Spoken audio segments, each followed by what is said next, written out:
हजरत जाबिर बिन अब्दुल्लाह से रिवायत है कि वह रसूलुल्लाह के साथ उस गजवा में शरीक थे जो नज्द की तरफ हुआ था। जब रसूलुल्लाह से वापस हुए तो यह भी आपके साथ वापस हुए। वापसी में यह वाक़िया पेश आया कि सहाबा किराम दोपहर के वक्त एक ऐसे जंगल में पहुंचे जहां कीकर वहां आराम करने के लिए ठहर गए। सहाबा के दरख्त ज्यादा थे। रसूलुल्लाह दरख्तों के साए की तलाश में इधर-उधर फैल गए। रसूलुल्लाह ने भी कीकर के दरख्त के नीचे आराम फरमाने के लिए क़ियाम किया और दरख्त पर अपनी तलवार लटका दी और हम भी थोड़ी देर के लिए दरख्तों के साए में सो गए। अचानक हमने सुना कि रसूलुल्लाह हमें आवाज दे रहे हैं। जब हम वहां पहुंचे तो आपके पास एक देहाती काफिर मौजूद था। आपने फरमाया मैं सो रहा था, इसने मेरी तलवार मुझ पर सौंध ली। फिर मेरी आंख खुल गई तो मैंने देखा कि मेरी नंगी तलवार उसके हाथ में है। उसने मुझसे कहा तुझको मुझसे कौन बचाएगा? मैंने 3 मर्तबा कहा अल्लाह। आपने उस देहाती को कोई सजा नहीं दी और उठकर बैठ गए। बुखारी 33। हजरत सालिह बिन मिस्पार और हजरत जाफर बिन बुरकान रहशू ने फरमाते हैं कि रसूलुल्लाह ने हजरत हारिस बिन मालिक से पूछा, हारिस तुम किस हाल में हो? उन्होंने अर्ज किया, अल्लाह के फजल से मैं ईमान की हालत में हूँ। आपने दरियाफ्त फरमाया, क्या सच्चे मोमिन हो? उन्होंने अर्ज किया, सच्चा मोमिन हूँ। आपने फरमाया, सोच कर कहो, हर चीज की एक हकीकत होती है, तुम्हारे ईमान की क्या हकीकत है? यानी तुमने किस बात की वजह से यह तय कर ल? वजह से यह तय कर लिया कि मैं सच्चा मोमिन हूँ। अर्ज किया, मेरी बात की हकीकत यह है कि मैंने अपना दिल दुनिया से हटा लिया है। रात को जागता हूँ, दिन को प्यासा रहता हूँ यानी रोज़ा रखता हूँ और जिस वक्त मेरे रब का अर्श लाया जाएगा उस मंजर को गोया मैं देख रहा हूँ। जन्नत वालों की आपस की मुलाकातों का मंजर मेरी आंखों के सामने रहता है और गोया कि मैं अपने कानों से दोजखियों की चीख व पुकार को सुन रहा हूँ, यानी जन्नत और दोजक का तसव्वुर हर वक्त रहता है।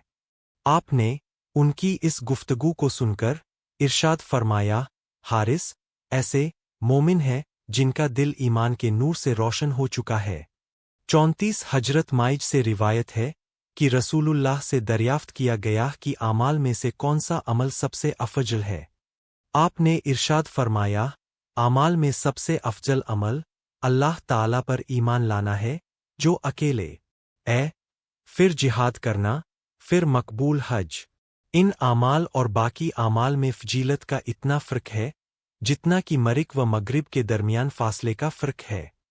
मुस्नद अहमद 35। हजरत अबू उमामा फरमाते हैं कि रसूलुल्लाह के सहाबा ने एक दिन आपके सामने दुनिया का जिक्र किया तो रसूलुल्लाह ने इरशाद फरमाया, गौर से सुनो, ध्यान दो।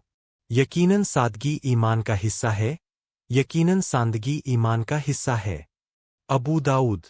फ़ायदा, इससे मुराद तकल्लुफ़ात और जेब व जीनत की चीज़ों को छोड़ता है। 36। हजरत अशरू बिन अब्सा से रिवायत है कि उन्होंने रसूलुल्लाह से दरियाफ्त किया, कौन सा ईमान अफजल है? इरशाद फरमाया, वह ईमान जिसके साथ हिजरत हो। उन्होंने दरियाफ्त किया, हिजरत किया है? इरशाद फरमाया, हिजरत यह है कि तुम बुराई को छोड़ दो। मुस्नद अहमद।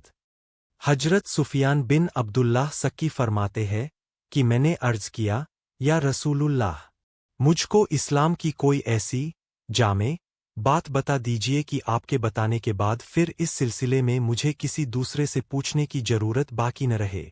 आपने इरशाद फरमाया, तुम यह कहो कि मैं अल्लाह ताला पर ईमान लाया, फिर इस बात पर कायम रहो। मुस्लिम। फ़ायदा, यानी अव्वल तो दिल से अल्लाह ताला की जात व सिफ़तों पर ईमान लाओ, फिर अल्लाह ताला और उनके रसूल के हुक्मों पर अमल करो और यह ईमान व अमल वक्ती न हो बल्कि पुख्तगी के साथ उस पर कायम रहो।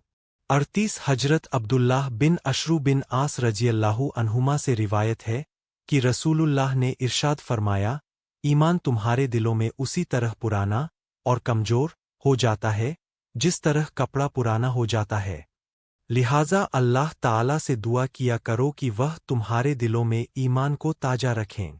मुस्तदरक हाकिम ویڈیو اچھا لگے تو لائک کریں، سبسکرائب کریں، فالو کریں، کمنٹ کریں۔ اسلامی ویڈیو زیادہ سے زیادہ اسلامی ویڈیو صدقہ جریہ سمجھ کے زیادہ سے زیادہ شیئر کریں۔